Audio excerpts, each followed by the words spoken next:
नमस्कार। मैं शीतल पी सिंह सत्यहिंदी.com पर आपका स्वागत है।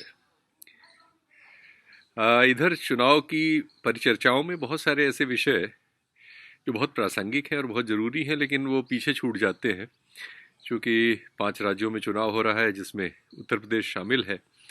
उत्तर प्रदेश का अपने आप में एक बड़ा महत्व है, बहुत बड़ी जनसंख्या यहाँ रहती है, देश में सबसे ज़्यादा बड़ा राज्य है ये जनसंख्या के हिसाब से।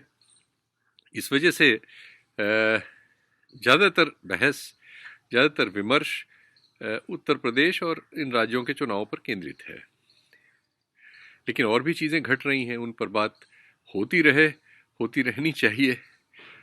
उसमें से एक बात है जो इस आज के कार्यक्रम का हमारा विषय है, वो है कि अभी हमारे देश के वरिष्ठ रिटायर्ड अफसरों के एक विमर्श समूह, जिसे वो कॉन्स्टिट्यूशनल कंडक्ट ग्रुप कहते हैं, CCD, और इसमें हमारे बहुत सारे केंद्रीय सरकार की सेवाओं में रहे, रक्षा सेवाओं में रहे, विदेश सेवाओं में रहे तमाम रिटायर्ड ऑफिसर्स शामिल हैं। 200 से ज़्यादा उनकी संख्या है।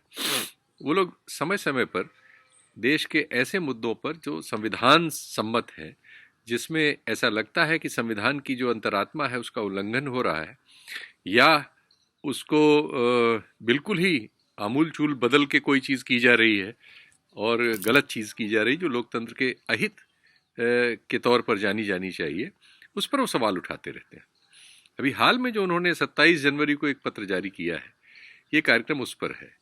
वो ये है कि जो केंद्रीय सरकार की सेवाएं हैं, ऑल इंडिया सर्विसेज, जिसमें IAS हैं, IPS हैं, फॉरेन और फॉरेस्ट सर्विसेज हैं, इसके जो अधिकारी हैं, अभी तक प्रणाली ये थी कि ये इनको एक राज्यों का कैडर होता है, इनका एक किसी न किसी राज्य से ये सन्नद्ध होते हैं और उस राज्य में ये अपनी सेवाएं देते हैं। उन सेवाओं के लिए सेवा काल निर्धारित है। पूरा इनका प्रोसीजर पहले से बना हुआ और अमल में है। और उसमें यह होता है कि जब राज्य केंद्र अपनी सेवाओं के लिए इनमें से अफसरों को जो चाहने का उसका सिस्टम है, तो उसमें राज्य एक पैनल बना के देता है और केंद्र उसमें से जिनको उपयुक्त समझता है ले लेता है। तो राज्य की भी एक भूमिका है, केंद्र की भी एक भूमिका है, दोनों की भूमिकाएं इसके पहले क्लियर है और वो पालन में थी अब तक। अभी केंद्रीय सरकार ने एकाएक ये प्रस्ताव किया है कि संभवतः इसका कारण पंजाब में प्रधानमंत्री की यात्रा भी हो सकती है या बंगाल में जो चीफ सेक्रेटरी का विवाद हुआ है वो भी हो सकता है, क्योंकि ऐसे फैसले हम देख रहे हैं लगातार इस सरकार के जरिए इस देश में किए जा रहे हैं, जिन पर एक समय हमारे अपने अतीत में, आज़ादी के बाद के अतीत में सबसे बड़ी परिघटना हुई कि सुप्रीम कोर्ट के 4 जजेस ने बैठकर प्रेस कॉन्फ्रेंस करके ये कहा कि देश का लोकतंत्र खतरे में है। ये बहुत गंभीर बात थी। और इसके बाद हम बहुत सारे ऐसे फैसले देख रहे हैं, जैसे अभी हमारे जो सीमा पर बॉर्डर सिक्योरिटी फोर्स है, उसके लिए एक कानून था कि वो कितनी सीमा में अपने किसी मामले पर जांच वगैरह कर सकती है। उसको केंद्र सरकार ने एक तरफा तौर पर करीब 100 किलोमीटर बढ़ा दिया। अब बहुत से राज्य जो सीमावर्ती हैं, अगर उसमें 100 किलोमीटर केंद्रीय सरकार का एक बल जो सीमा की सुरक्षा के लिए है, उसका दखल हो जाएगा, तो आप सोचिए कि वो मामला विवादास्पद है और उस मामले पे बहुत विवाद हो रहा है, बहुत से राज्य उसमें आगे बढ़े हैं। वो मामला अल्टीमेटली आप जानते हैं, चीज़ें सुप्रीम कोर्ट तक हमारे यहाँ जाती हैं और सुप्रीम कोर्ट में जो हुआ उसके बारे में मैंने आपको बताया। तो ये जो अभी प्रस्ताव आया है, जिस पर ये हमारे वरिष्ठ रिटायर्ड ऑफिसर्स के ग्रुप ने अपना प्रतिरोध दर्ज किया है, इसके तहत अब राज्यों को पैनल बना के केंद्र के सामने प्रस्तुत करने का हक खत्म हो जाएगा। केंद्र सरकार जब भी चाहे, जिसे चाहे, जिस अफसर को जहां भी वो पोस्ट हो, मान लीजिए कोई चीफ सेक्रेटरी है, फिनेंस सेक्रेटरी है किसी प्रदेश में और किसी महत्वपूर्ण पद पर है, लेकिन अगर केंद्र सरकार एक पल के लिए उसको अपने लिए जरूरी समझती हो या राजनीतिक कारणों से उस समय जरूरी समझ ले या कोई और कारण हो, तो उसको तुरंत केंद्र में आना होगा और केंद्र उसको जहां चाहे वहां रखे, अच्छी बुरी सीट दे सकता है। तो इससे जो राज्यों में काम करने वाले अफसर होंगे उनकी इंटीग्रिटी डाउटफुल हो जाएगी। वो राज्य के लिए फिर क्यों सोचेंगे जब उनका सारा नियंत्रण केंद्र के पास हो जाएगा। उनको बुलाने, रखने, सजा देने या नेह करने का, तो वो सब के सब केंद्र सरकार की जो उस समय पावर ऑफ द डे होगी उसकी लल्लो चप्पों पे लगते हुए नजर आएंगे और ये पूरा ढांचा चरमरा जाएगा। इसीलिए सारे विपक्षी दलों ने, जिनकी सरकारें हैं, राज्य सरकारें, उसका विरोध किया और इसका विरोध स्वाभाविक है। और ये मतलब हमारा देश एक मतलब राज्यों और केंद्र का मिला जुला गणतंत्र है जिसमें सबकी अपनी अपनी भूमिका है। वो भूमिका पहले से हमारे आज़ादी के बाद के जो हमारे पूर्वज थे उन्होंने बहुत वेल डिफाइन कर रखी हैं और 75 साल में उनमें उत्तरोत्तर बहुत सारे चीज़ें उसमें जुड़ी हैं और उन्होंने उसको और समृद्ध किया है। तो इस तरह के फैसले इस सब को नष्ट कर सकते हैं। आज इसी पे बात करने के लिए राजू शर्मा जी हमारे साथ हैं, जो इसके एक सिग्नेटरी भी हैं। इस प्रस्ताव के जो अफसरों का लिखा हुआ ये प्रतिवाद है उसके सिग्नेटरी भी हैं। उनसे समझते हैं कि मामला क्या है।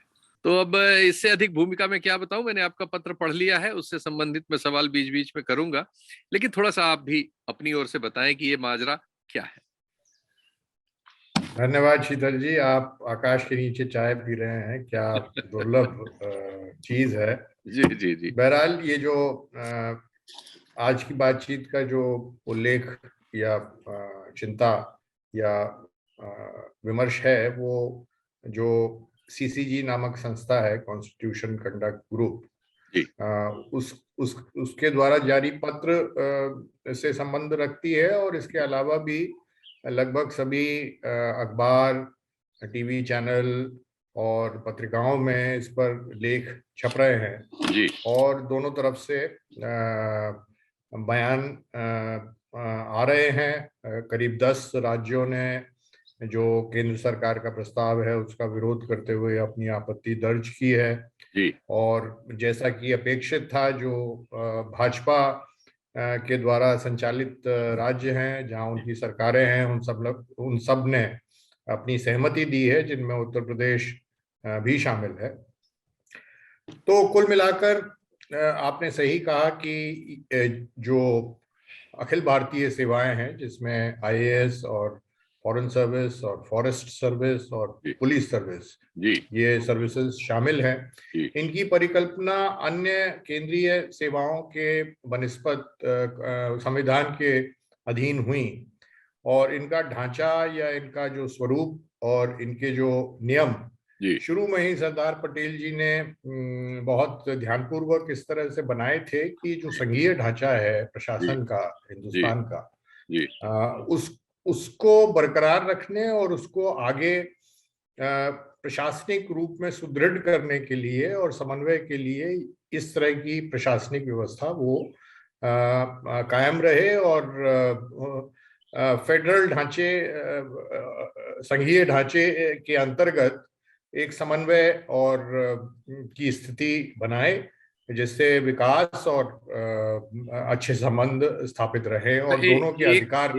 एक सवाल जरा सा कर दूं, ये ढांचा सरदार पटेल ने बनाया था, जरा इस पर थोड़ा सा प्रकाश और डाल दें आप। ये जो जब कॉन्स्टिट्यूशन बन रहा था तो ये बहस चली थी कि ऑल इंडिया सर्विसेज को कॉन्स्टिट्यूशन का प्रोटेक्शन मिलना चाहिए कि नहीं, जो ऑल इंडिया सर्विसेज के जो पदाधिकारी हैं जो उसमें काम करते हैं उनको एक संविधान का संरक्षण मिलना चाहिए या नहीं। और उस बहस के बाद ये सहमति बनी थी कि ये जो अखिल भारतीय सेवाएं हैं ये दूसरी सेवाओं से भिन्न स्तर पर देखी गई और उन्हें संविधान की सुरक्षा दी गई। और उसका कारण सिर्फ ये था कि ये इन सेवाओं से अपेक्षा थी कि न केवल ये प्रशासनिक व्यवस्था में भूमिका, एडवाइजरी भूमिका और जो पॉलिटिकल निर्णय होते हैं उनके क्रियान्वयन की भूमिका निभाए, बल्कि संविधान का संरक्षण और उसकी रक्षा भी करे। तो जब इसी वजह से ये एक चीज की गई थी। अब इस समय जो तकरार की स्थिति बनी है उसमें ऊपर से जो केंद्र सरकार है वो बहुत इनोसेंट और निर्दोष बनी हुई है और कह रही है कि भाई हम तो केवल जो वास्तविकताएं हैं, कमी अधिकारियों की है, उसके कारण हम ये प्रस्ताव कर रहे हैं वगैरह। अमूमन जो व्यवस्था है वो ये है कि आपका जब सिलेक्शन हो जाता है तो आप राज्य में आवंटित हो जाते हो, वो आपका पेरेंट कार्डर कहलाता है, मतलब आपका पिता तुल्य कारण, या आप उस कार्डर के कहलाए जाते हो। और आप 3 जगह वस्तुतः फील्ड में काम करते हो जिस राज्य में आप हो। आप राज्य के निदेशालय और सचिवालय मुख्यालयों पर काम करते हो, और तीसरा है आप भारत सरकार में डेपुटेशन पर आकर काम करते हो। हमेशा से कहा गया था हमारे समय में जब हम सर्विस में थे कि 1/3 समय आइडियल होता है कि तीनों जगह आप 1/3 समय गुजारें। इसके लिए एक सेंट्रल डेपुटेशन रिजर्व CDR बना। तो जो IAS का अधिकारी होता है वो उसका हमेशा कार्डर कहा जाता है कि IAS ये फला बैच और पंजाब कार्डर या उत्तर प्रदेश कार्डर जी उसका कोई भारत सरकार का कार्डर नहीं है जी। और यहाँ पर जो आने की व्यवस्था थी वो व्यवस्था ये थी कि हर साल राज्य सरकारों से नाम मंगाए जाते थे, और नाम मंगाए जाते थे, लोग इच्छुक लोगों के नाम वहां से यहाँ आ जाते थे। उसमें से जो भी सिलेक्शन प्रोसेस है विभिन्न स्तरों पर केंद्र सरकार उनको नियुक्ति करती थी। एक समय था, काफी हमारे समय में ऐसा था कि मुश्किल होता था भारत सरकार आना, क्योंकि ज्यादा बड़ी संख्या में अधिकारी भारत सरकार आना चाहते थे और कम अधिकारी चयनित होते थे। उत्तरोत्तर किन्हीं भी कारणों से ये जो हमारी केंद्र सरकार है उसने IAS के अधिकारियों की और ऑल इंडिया सर्विस के अधिकारियों के रिक्रूटमेंट कम कर दिए, आधे कर दिए लगभग। जहां पहले 150 IAS अधिकारी सिलेक्ट होते थे साल में, उसकी जगह 50-60 हो गए।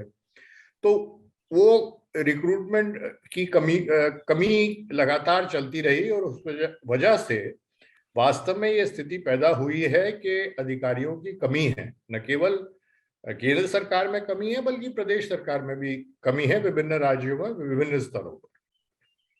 तो ये तो ठीक है बात कि भाई केंद्र सरकार में भी अधिकारी होने चाहिए, उनकी संख्या बहुत कम नहीं हो जानी चाहिए। लेकिन जो उसके लिए तर्क प्रस्तुत किया गया और उसका जो सॉल्यूशन दिया गया, उसकी मंशा असल में कुछ और प्रतीत हो रही है। चूंकि उसमें सबसे जो विवादास्पद, जरा सा आपको इसमें थोड़ा सा दखल दूंगा। क्या इसकी तात्कालिक वजह ये बंगाल में जो चीफ सेक्रेटरी वहां के थे उनसे उनकी जो उनकी सर्विस के आखिरी दिन उनको दिल्ली बुलाने की जो कोशिश हुई और फिर वो मामला कोर्ट में गया, अभी कोर्ट में है, और वो जो रस्साकशी हुई राज्य सरकार और केंद्र सरकार के, क्या ये इसमें इमीडिएट जो कॉज है इस एक्शन का वो तो नहीं था? अब आप काबिल पत्रकार जो होते हैं वो कहाँ से हवा निकल रही है वो तुरंत भांप जाते हैं। वो कॉज अगर डायरेक्टली आप नहीं करो, लेकिन ऐसी समस्याएं जो कि पंजाब में पैदा हुई जब हमारे प्रधानमंत्री जी वहां गए थे और कुछ अधिकारियों से बेहद नाराज हो गए सिक्योरिटी लैब्स वगैरह की वजह से, और जो हुआ था, एक चीफ सेक्रेटरी का केस तो हुआ ही था वेस्ट बंगाल में, उसके पहले चुनावों के समय में या उससे पहले लगातार वेस्ट बंगाल की ममता बनर्जी और भारत सरकार की पॉलिटिकल लीडरशिप में रस्साकशी चली, और अन्य राज्यों में भी ऐसी स्थितियां आई। तो जो सबसे विवाद का जो रिकमेंडेशन केंद्र सरकार कर रही है और जिसको वो पास कराना चाह रही है बदलाव, वो ये है कि केंद्र सरकार अगर चाहे तो किसी भी अधिकारी को जो IAS का है, IPS का है, या फॉरेस्ट सर्विस का है, फॉरेन सर्विस का है, किसी भी अधिकारी को अगर जरूरत महसूस करती है तो वो जहां कहीं भी है, बिना स्टेट से पूछे, बिना अधिकारी की अनुमति लिए, रातों रात केंद्र सरकार में अपॉइंट कर सकती है। जो कि वो करना चाह रही थी वेस्ट बंगाल के चीफ सेक्रेटरी के केस में, जो कि शायद वो करना चाहती पंजाब के केस में और कुछ अन्य मामलों में भी। तो मान लीजिए, मतलब इससे क्या इसके क्या परिणाम होते हैं? अभी अभी जो अतिशय की। अभी जो व्यवस्था है, अगर कोई केंद्र सरकार चाहती है किसी अफसर को, तो राज्य सरकार उसे कितनी देर तक रोक सकती है? अभी की व्यवस्था क्या है? अभी फिलहाल की व्यवस्था ये है कि अधिकारी की कंसेंट के बिना अधिकारी का नाम प्रेषित नहीं किया जाता है। अगर व्यक्ति के नाम से उसको मांगा गया। ये जरूर है कि अगर जैसे आपने डिप्टी सेक्रेटरी के लेवल पे या जॉइंट सेक्रेटरी के लेवल पे आपने संख्या मांगी कि भाई हमको सूची भेजिए, हमको 10 अधिकारी की सूची भेजिए, तो प्रदेश सरकार के पास ये अख्तियार है कि अगर प्रदेश में सिर्फ 7 ही अधिकारियों ने अपनी कंसेंट दी है कि भाई हमारा नाम भारत सरकार भेज दिया जाए, तो वो 7 की जगह 3 और लोगों को शामिल करके उनका नाम भेज सकती है। लेकिन ये एक सामान्य प्रक्रिया है, उसमें बहुत सारे नाम जाते हैं, लिस्ट जाती है जी। लेकिन ऐसा नहीं होता कि मिस्टर सो एंड सो या मिस सो एंड सो को भारत सरकार तत्काल प्रभाव से केंद्रीय डेपुटेशन पे लेते हुए फला जगह भारत सरकार में तैनात करती है, वो कल तक यहाँ ज्वाइन कर ले बिना राज्य शासन की सहमति के और बिना अधिकारी की सहमति। अगर ये चीज लागू हो जाती है आपके कहने से, जो मैं समझ रहा हूं, तो इसका मतलब है कि राज्य में मान लीजिए कोई चीफ सेक्रेटरी है या कोई भी एक ऐसी खास पोस्ट पर है जिससे उस राज्य के संचालन में अगर उसको तत्काल हटा लिया जाए तो तुरंत प्रभाव पड़ेगा। तो अगर केंद्र चाहे जब भी किसी राज्य को दंड देना, जैसा बहुत से मामलों में उसकी इच्छा रहती है, तो वो वहां से 3-4 प्रमुख पदों पे, गृह सचिव, वित्त सचिव और चीफ सेक्रेटरी ही एकाएक तलब कर ले, पता चला स्टेट जो है बिल्कुल लड़खड़ा जाएगी। बिल्कुल। ये तो इस प्रस्ताव का तो मतलब शीतल जी, हाँ शीतल जी, नियम की बारीकियों में न जाकर आप बिल्कुल सही दिशा में इस विमर्श को ले जा रहे हैं। आपको थोड़ा बहुत अंदाज है और अनुभव है। दिल्ली में जो अधिकारियों की पॉलिटिकल आप पार्टी और उसकी लीडरशिप, उसके मुख्यमंत्री, उसके अन्य पदाधिकारियों से लगातार रही है, तो आप जानते हैं कि दिल्ली सरकार में जितने भी अधिकारी अखिल भारतीय सेवाओं के पोस्ट होते हैं वो मिनिस्ट्री ऑफ होम अफेयर्स के नीचे आते हैं जी। तो वो कोऑपरेट, बहुत लंबा समय ऐसा रहा जब वो अधिकारी धता कर देते थे, चीफ मिनिस्टर की मीटिंग तक में नहीं जाते थे, जो उन्होंने रिवोल्ट के बैनर भी उठाए। हाँ, बहुत सारी चीजें हुई थी। एक तरह से वो उनके नियंत्रण में थे ही नहीं, जो आपने देखा है, जिसपे बहुत चर्चाएं भी हुई। जी जी जी। ये जो बदलाव चिन्हित किया गया है और जो करना चाह रहे हैं, उससे आप समझ लीजिए हर प्रदेश में यही स्थिति हो जाएगी। अब आप सीधी सी बात है, मान लीजिए जैसे उन्होंने दिल्ली को एक म्युनिसिपल कारपोरेशन और फिर उस कारपोरेशन पर भी केंद्र का कब्जा कर रखा है, लगभग वही स्थिति वो पूरे देश में हर राज्य की कर देना चाहते हैं इस नियम से। ये शंका है जी। जैसे समझ लीजिए समझ लीजिए चीफ मिनिस्टर का प्रधान सचिव है, प्रिंसिपल सेक्रेटरी है, या किसी भी प्रदेश का चीफ सेक्रेटरी है, या किसी जिले का जिलाधिकारी है। अब ऐसे राज्यों में जहां रस्साकशी रहती है केंद्र सरकार की पॉलिटिकल लीडरशिप में और राज्य की पॉलिटिकल लीडरशिप में, और आजकल वो काफी व्यक्तिगत भी हो जाती है जी। तो ये जो अधिकारी हैं ये काम करते हैं, इनका काम है जो स्टेट की पॉलिसीज है और स्टेट के जो मंशा है, पॉलिटिकल मंशा है, उन नीतियों का क्रियान्वयन करना। जी जी। उन नीतियों से मान लीजिए केंद्र सरकार को की रजामंदी नहीं है, वो नहीं चाहती। जैसे राशन वाला मामला दिल्ली वाला है कि वो राशन लोगों के घर पे देने की एक व्यवस्था करना चाह रहे थे, जिसपे भारत सरकार ने मना कर दिया है, नहीं कर सकते। तो ऐसे अधिकारी, अगर उनके ऊपर ये तलवार लटकी है कि कल को भारत सरकार हमको रातों रात जो है यहाँ से अपदस्थ कर भारत सरकार के किसी मंत्रालय में तैनात करके और हमारे खिलाफ कार्रवाई भी कर सकती है या कुछ भी कर सकती है। जी जी जी। तो वो किस सूरत में, किस सीरत में वो प्रदेश के मुख्यमंत्री की या प्रदेश की जो प्रणाली है, शासकीय प्रणाली है, उसकी पॉलिटिकल लीडरशिप है, उसकी बात मानेगा वो ये सीधी बात है, आप बिल्कुल समझ गए हैं इसको। ये सीधा एक कंट्रोल जी पूरे कार्डर के ऊपर, चाहे वो जिस भी स्टेट का हो, ऑल इंडिया सर्विस पे, उस पे सीधे सीधा भारत के गृह मंत्रालय और भारत के पीएमओ के नियंत्रण की दिशा में कदम है। ये जो एक कदम है ये तो बिल्कुल स्वीकार्य नहीं होना चाहिए। जी बाकी अधिकारियों की कमियां कैसे पूरी हो उसके अनेक तरीके हैं जो कि विशेषज्ञों ने सुझाए हैं। और अगर इस तरह का निर्णय पारित हो जाता है तो आप समझ लीजिए जो प्रशासनिक व्यवस्था का संघीय ढांचा है वो उसका नाश। क्योंकि इससे तो ये भी होगा कि राज्य में जो अधिकारी होंगे जो केंद्रीय सेवा के हैं, वो उनकी इंटीग्रिटी कभी राज्य के साथ फिर कैसे सामंजस्य बैठा पाएगी। उनको तो हमेशा डर रहेगा कि अगर उन्होंने अपने केंद्र में जो सरकार है और होम मिनिस्ट्री जो भी उसका संचालन उस समय करेगी, तो अगर वो उससे आंख मिला के या उससे तालमेल बिठा के नहीं रहेंगे और राज्य सरकार की रादर वो गुप्तचरी टाइप उनका इस्तेमाल शुरू हो जाएगा जी, आप कि बिल्कुल वो सही कह राज्य, रहे हैं। हाँ, राज्य में जो मैं विपक्ष की सरकारें मैं हैं उनकी खुफियागिरी अगर कोई करने के लिए इन अफसरों का इस्तेमाल हो जाएगा। अगर अगर कोई मुख्यमंत्री, आपने बात पकड़ ली, अगर कोई मुख्यमंत्री ये आरोप करता है उसके बाद कि मेरे जी जो सबसे शीर्ष के अधिकारी हैं ये मेरे ही खिलाफ गुप्तचरी कर रहे हैं या जी मेरे ही जड़ें काट रहे हैं जी या हमारी गोपनीय सूचनाएं भारत सरकार दे रहे हैं, तो वो उनकी बात में तर्क होगा। जी जी जी। क्योंकि ये जो अधिकारी हैं, चूंकि उनका पूरा नियंत्रण हम्म। कहाँ वो पोस्ट हो सकते हैं, वो एक पक्षीय केंद्र सरकार के अगर हाथ में है तो वो अधिकारी की तो पूरी वफादारी या उसका जो अपने को बचाने का जो उसका एक रुख होगा जी जी वो जी। तो भारत सरकार से जुड़ा होगा।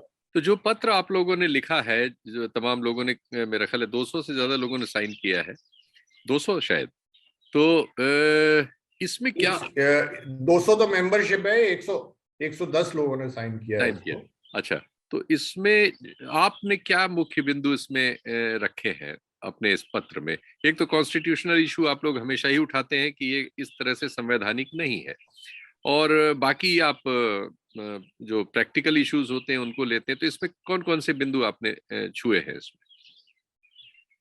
जो हमने अभी बात की, पूरा का पूरा जो व्यवस्था है उसका जो कॉन्स्टिट्यूशनल प्रोविजंस हैं, जी एक्ट के प्रोविजंस हैं, नियमों के प्रोविजंस हैं, उनको बताया गया है कि वो क्या है। जी ये बताया गया है, तर्क दिया गया है कि किस तरह से जो प्रस्ताव है भारत सरकार का वो असंवैधानिक है, वो अस्वीकार्य है जी और उसके क्या गंभीर परिणाम निकलेंगे और निकल सकते हैं। जी और उसके बाद ये कहा गया है कि इन इन इन इन चीजों की पुरजोर विरोध होना चाहिए जी और स्टेट्स को इसे नहीं मानना चाहिए और जी ये राष्ट्रीय हित में, देश के हित में नहीं है। जी और ये जो अधिकारियों की कमी की जो समस्याएं हैं जी उनको, उनके निराकरण के बेहतर तरीके उपलब्ध हैं। जी तो ये प्रस्ताव जो है ये वापस होना चाहिए या खारिज होना चाहिए और उसकी जगह वैकल्पिक चीजें सोचनी चाहिए। जी और ये साफ जाहिर है कि मंशा सरकार की कोई अच्छी नहीं थी कि इस तरह के आमूल किस्म के प्रस्ताव वो रातों रात ले आती है, उस पर कोई चर्चा ही नहीं करती, 5 दिन का समय स्टेट्स को देके उन पे कमेंट्स मांगते हैं। तो इससे कोई संघीय ढांचे की जो तंदुरुस्ती है उसके लिए ये बेहद गलत दिशा है। दरअसल हम लोगों ने देख पाया है कि केंद्र सरकार ऐसे बहुत सारे कदम उठाती जा रही है। जैसे उसने जो हमारी बीएसएफ है उसकी एक उसको एक कानूनी जी जी वो दी हुई थी कि कितने क्षेत्र में वो अपनी तलाशी वगैरह के काम कर सकती है। उसको मनमाने तौर पे बहुत मतलब दुगना चौगुना कर दिया गया है, करीब 100 किलोमीटर तक कर दिया गया है बाउंड्री से उनको। तो आप, ये इससे भी बेहतर उदाहरण तो एनआईए का है। हाँ एनआईए जो है नेशनल इन्वेस्टिगेशन एजेंसी, जी सिर्फ टेररिज्म के मामले, गंभीर टेररिस्ट मामले देखने के लिए गठित हुई थी। जी जी उसके जो कार्य का जो क्षेत्र है वो लगातार बढ़ता जा रहा है जी और उसमें ऐसे ऐसे मुकदमे शामिल हो रहे हैं जो नॉर्मली सामान्य रूप से जो स्टेट की जो पुलिस है उसके अंतर्गत आने चाहिए। जी जी। जो हमारी जो ये तो बड़ी अजीब सी स्थिति पैदा हो रही है कि जहां तक दायित्व या कल्याणकारी योजनाएं या विकास या लॉ एंड ऑर्डर मेंटेन करना और चीजों को सुनिश्चित करना, जी ये सारी जिम्मेदारी तो स्टेट की है। हम्म। अगर अनुपात देखा जाए तो 70% अनुपात स्टेट के हाल में आता है और 30% अनुपात संख्या उसमें आता है। जी भारत सरकार के पास जब भी कोई समस्या पैदा हो जाती है, चाहे वो कृषि की हो, चाहे वो किसान की हो, चाहे वो कोई एक बड़ी लॉ एंड ऑर्डर की समस्या पैदा हुई वो हो, तब अपना पीछा छुड़ाती है, कहती है ये तो स्टेट का क्षेत्र विषय है। है, उनके जी अधिकार क्षेत्र में। जी दूसरी तरफ उनके अधिकारों का इस तरह से अतिक्रमण लगातार, आप सही कह रहे हैं, लगातार बढ़ता जा रहा है और लगभग उस संकट की स्थिति में पहुंच गया है। और और ये मैं आपसे ये बहु जानना स्तर से हो चाहता रहा है। मैं ये जानना चाहता हूँ, क्योंकि इस सरकार की जैसा हम लोग प्रणाली देख रहे हैं, चाहे वो किसान आंदोलन के मामले में रही हो या दूसरे मामलों में, वो इस तरह के कदम उठाते समय ये मान के चलते हैं कि ये कदम उन्होंने उठा लिया तो यही सही है, यही अंतिम है और इसी को मानना पड़ेगा। तो अगर वो इस जिद पर आते हैं तो जी राज्यों के पास और देश के पास और देश के सचेत समाज के पास विकल्प क्या है इनको रोकने के? भाई, विकल्प, जहां तक विकल्प की बात है तो आप अगर संविधान के अंतर्गत विरोध की राजनीति करते हैं तो आपने देखा है कि जो पूरा फार्मर एजिटेशन 1 साल से ज्यादा चला, तो ऐसी स्थितियां आई कि सारे प्रदेशों ने जो कानून 3 पास किए गए थे उनके खिलाफ विधानसभा में प्रस्ताव पारित किए। रेजोल्यूशन पास किया, हम्म। प्रस्ताव पारित किए। कुछ ने एक विपरीत एक्ट बना के पास करने की भी चेष्टा की, जिसे अमूमन गवर्नर रोक लेते हैं या जिसको प्रेसिडेंट की असेंट नहीं मिलेगी। तो ये सारी चीजें अच्छे खासे, मतलब अगर कोई संवेदनशील केंद्र सरकार है, तो अगर कोई, कई प्रदेश सरकारें अगर अपनी विधानसभा में विरोध में प्रस्ताव पारित कर रही हैं तो चिंतित होकर उसको विमर्श के दायरे में, उस पर बातचीत के दायरे में लाएगी। लेकिन जो इस समय जो केंद्र की सरकार की जो रणनीति है या उनकी जो मानसिकता है या जिस तरह से वो काम कर रहे हैं, वो केंद्रीयकरण, एकीकरण, केंद्रीयकरण, एक सत्तावाद की तरफ खुले रूप में है। और इससे बदतर तो स्थितियां आप देख ही रहे हैं कि जहां तक गैर भाजपा जो प्रदेश हैं, शासित प्रदेश है, और केंद्र सरकार के बीच में रिश्ते काफी खराब स्थिति में अधिकांश हैं। और ये और भी, ये जो मामला हम आज डिस्कस कर रहे हैं और भी इम्पोर्टेंट हो जाता है कि जब पॉलिटिकल लीडरशिप के बीच में संवाद बेहद कभी कभी बहुत कटु हो जाता है या लगभग टूट सा जाता है, तो जो ब्यूरोक्रेसी की जो कड़ियां हैं या जो उनका जो स्ट्रक्चर है, संगठन है, तरीका है काम करने का, जो 70 साल 75 साल से चल रहा है, उसके अंतर्गत एक लेन देन, एक आदान प्रदान, एक जो तरीके होते हैं वो कायम रहते हैं जी। अगर ये भी चरमरा गया या इसमें भी इस तरह की सेंध पैदा हो गई कि लगे कि भाई अब ये अखिल भारतीय सेवा में स्टेट का काडर खत्म, अब ये संघ भारतीय संघ सेवा है, भारतीय संघ सेवा, तो फिर राज्य की क्या स्थिति रह जाएगी? ये तो अभी कल्पना के परे सा लगता है। लेकिन तो क्या ये कुल मिलाकर ये आखिर में कोर्ट्स में जाके खतरे की सड़ेगा ये घंटियां हैं। मामला? दूसरे तमाम मामलों की तरह ये भी कोर्ट में जाके सड़ेगा? अब कोर्ट से भी हम ये अपेक्षा नहीं करते, आजकल तो किसी चीज पे वो स्टे भी नहीं देता और केस पड़े रहते हैं। 5 साल अगर केस पड़ा रहेगा उसके बाद क्या होगा? तब तक तो ये सारी चीजें व्यवस्थित और एस्टेब्लिश हो चुकी होगी। ओह, तो कुल मिला के बहुत ही निराशाजनक स्थिति है। खैर, आप लोगों ने जी, हस्तक्षेप अगर किया? अगर उम्मीद ये है कि लास्ट मोमेंट पे भारत सरकार अपने कदम वापस खींचे, क्योंकि 10 राज्य इसकी काफी जोर शोर से इसका विरोध कर रहे हैं। लेकिन क्या करती है केंद्र सरकार, इसके बारे में कहना मेरे लिए तो संभव नहीं है। पता नहीं, आपके सूत्र शायद आपको बता सके। नहीं नहीं, ये सब सूत्र खुले हुए हैं, कुछ इसमें छुपा नहीं है।